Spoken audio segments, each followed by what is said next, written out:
karena kita sudah lama tidak ada kegiatan tentang pendakian di dunia outdoor maupun tentang survival. Kami ingin mengingatkan atau istilahnya kita belajar kembali agar tidak lupa akan ilmu-ilmu yang penting tentang kegiatan outdoor.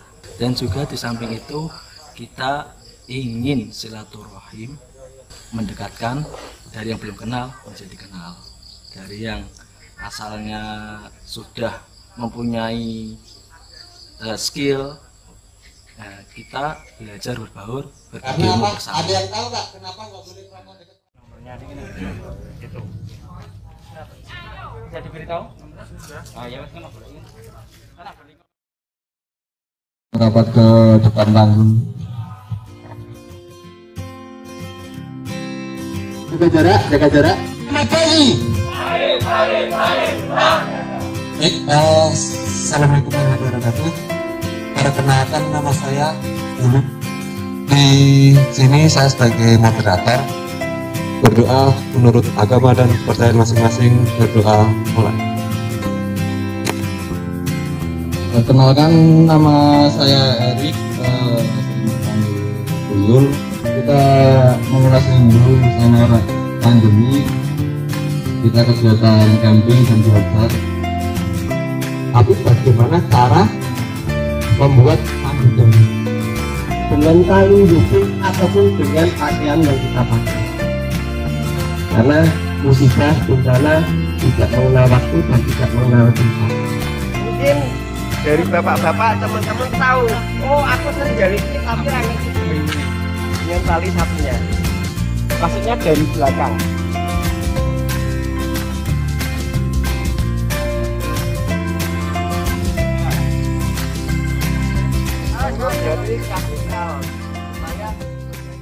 Assalamualaikum warahmatullahi wabarakatuh. Selamat sore buat teman-teman semua. Pada kesempatan hari ini kita di sini acara dengan kegiatan tema Sidol Camping. Kita ngumpulin teman-teman dari berbagai macam unsur, dari berbagai macam kalangan. Kita pengen ngadain camping bareng yang dimana kita isi dengan berbagai macam materi. Salah satunya ada di sini kita sedang praktek tali temali, dan untuk nanti malam kita rencananya akan kegiatan untuk manajemen perjalanan, materi dengan survival kits. Jadi kalau teman-teman sedang melakukan perjalanan dan tersesat atau mungkin sedang mengalami permasalahan di hutan, kita bisa memanfaatkan untuk survival ini. Salah satunya kita adain acara ini biar kita bisa sharing, kita belajar bareng. Jadi ya yang sudah pernah mengalami, yang sudah punya ilmu, kita bisa share di sini. Yang belum, yuk kita belajar bareng. Seperti itu. Apa kita ngangkat korban? Adakah tumpuan si pengangkat itu dengan ketentuan khusus atau sembarang? Misalnya tumpuan kaki. Ada. Kita harus kompak, kaki harus kompak. Kenapa? Kalau nggak kompak itu mesti ono sing dorono ini. Ketika kita mau menghadap ke sana, tumpuan kakinya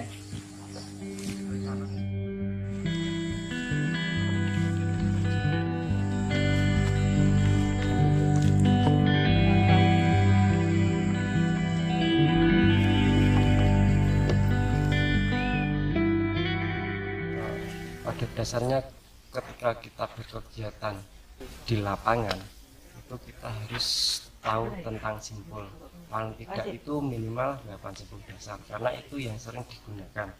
Tidak hanya simbol saja, kita mencoba membuat yang namanya tanda darurat. Kenapa?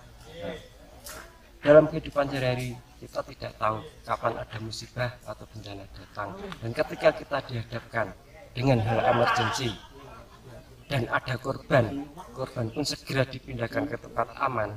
Misalkan kita bisa membuat tandu darurat, kita bikin tandu, karena dalam kehidupan itu sebagai makhluk sosial kita harus saling menolong.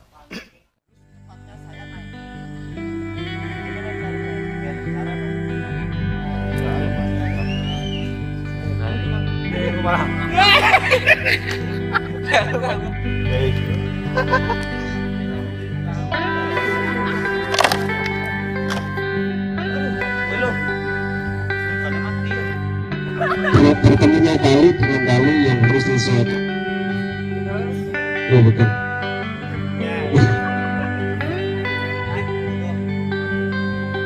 Jam 19.00. Kalau bisa semuanya sudah kumpul di sini.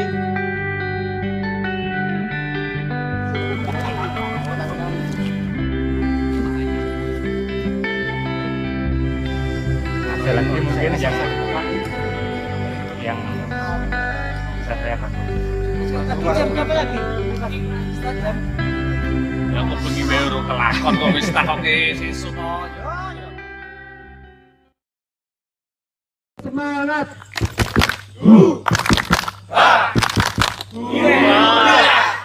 Jadi ada kaos, ada gelang, ada pemate atau tinder, ada stiker. Pembentukan tim sudah terbentuk. Perlu nggak kita mengatur manajemen lagi barang apa saja yang akan kita bawa?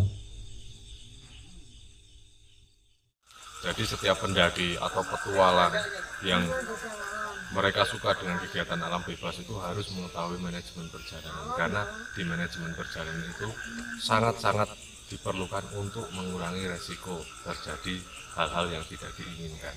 Makanya manajemen perjalanan sama survival itu saling keterkaitan dan itu sangat bermanfaat sebagai dasar atau bekal utama seorang petualang. Begitu. Tapi bukan berarti baju. Makanya semua bivak itu pasti shelter belum tentu bivak. Karena baju tidak masuk ke bivak. Tapi ini salah satu shelter kita. Kegiatan di alam bebas ataupun bisa disebut sebagai petualangan bukanlah sebuah kegiatan dengan resiko kecil, tapi resikonya adalah sangat besar. Resikonya adalah kematian. Jadi manajemen perjalanan survival itu hal yang harus diketahui dan harus dikuasai oleh teman-teman yang ingin berpetualang.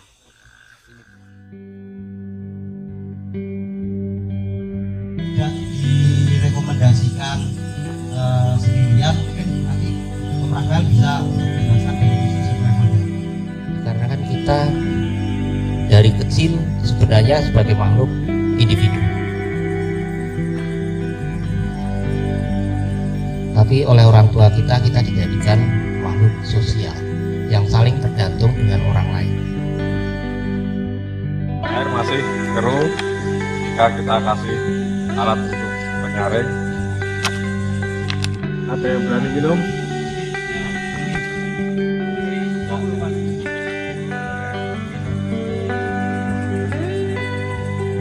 Masuk ke air keruh, terus dari sini nanti keluarnya air jernih.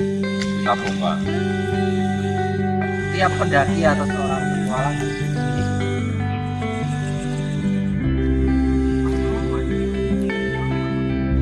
ini karena sedikit ya, saya kasih buat 3 tetes.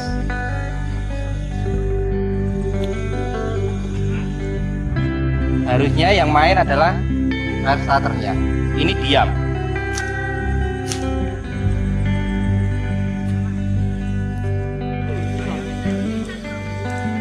Kejadian tadi adalah respon bagaimana kita menyikapi.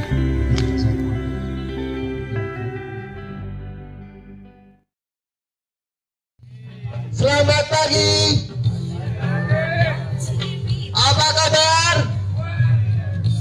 Sido camping? Bagaimana rasanya?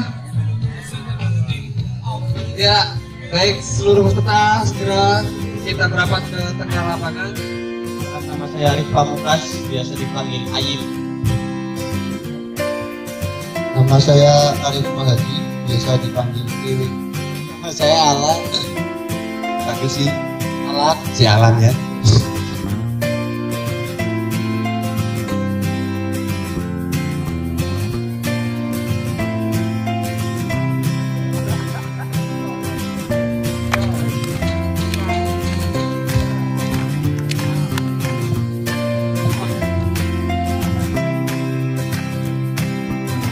Bagaimana rasanya? Enak tenang. Masak. Aduh. Iya, salah. Iya salah. Kepala digaruk, mata dipanut 3 sampai 5 kali sini. Ya silakan langsung kita naik ke atas. Ambil matrasnya.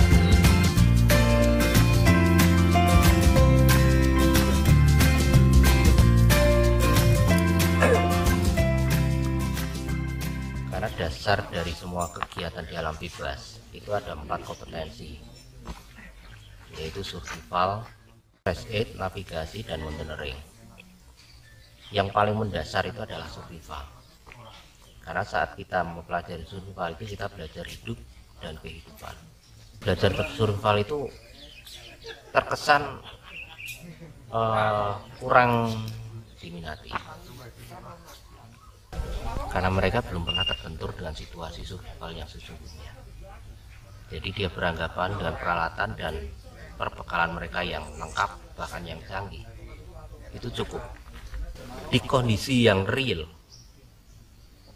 saat kita stres, semuanya tidak berfungsi. Jadi peralatan itu hanya sebagai pembackup. Inti dari peralatan ini adalah otak kita yang diciptakan oleh Tuhan. Itu alat survival yang benar-benar tidak bisa digantikan oleh apapun. Cara kita membuat harness dari wisik ataupun memakai harness itu usahakan jongkok.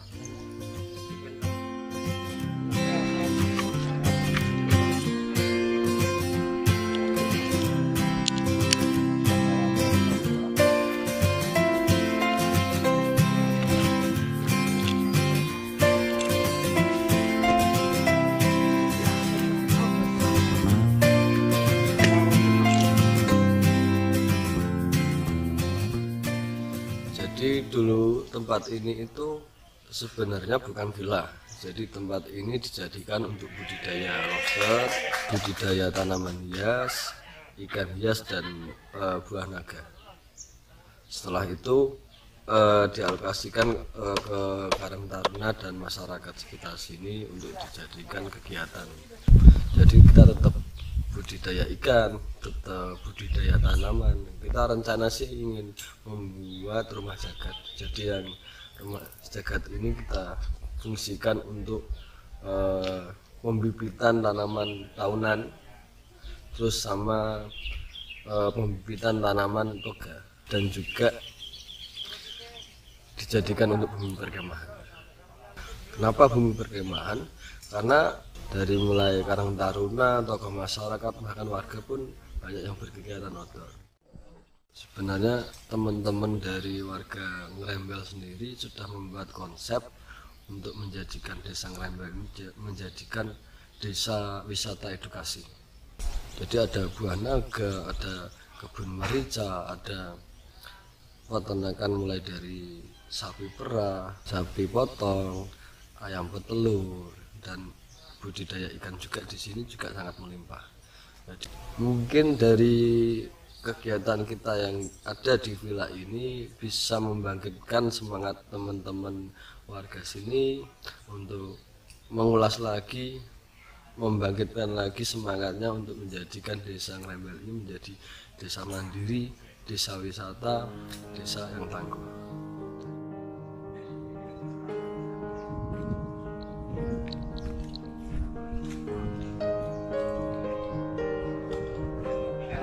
Ngentut tiba-tiba.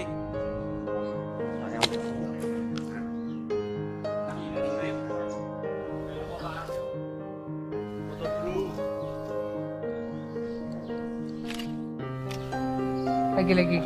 Maaf. Kita camping. Siap. Bagaimana rasanya? Enak.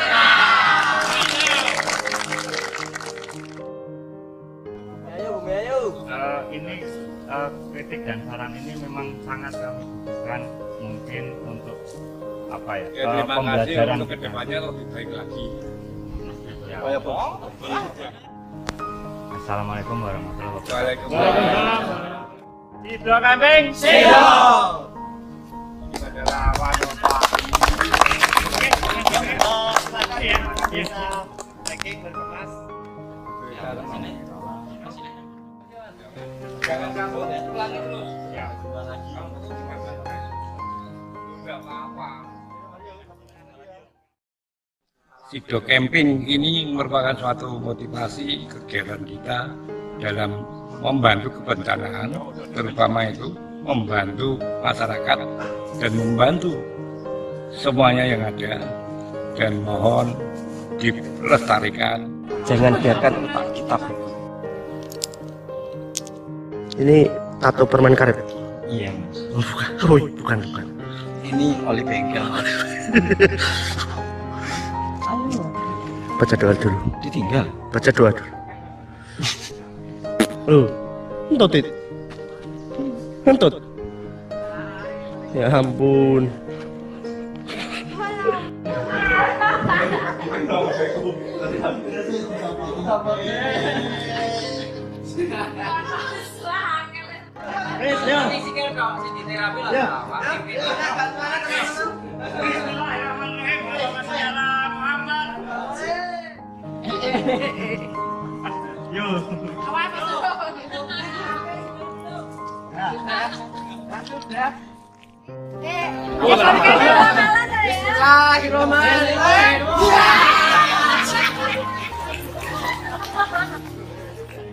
Kesalin apa? Kurang kesalin apa? Kesalin balik. Rasanya perih-perih.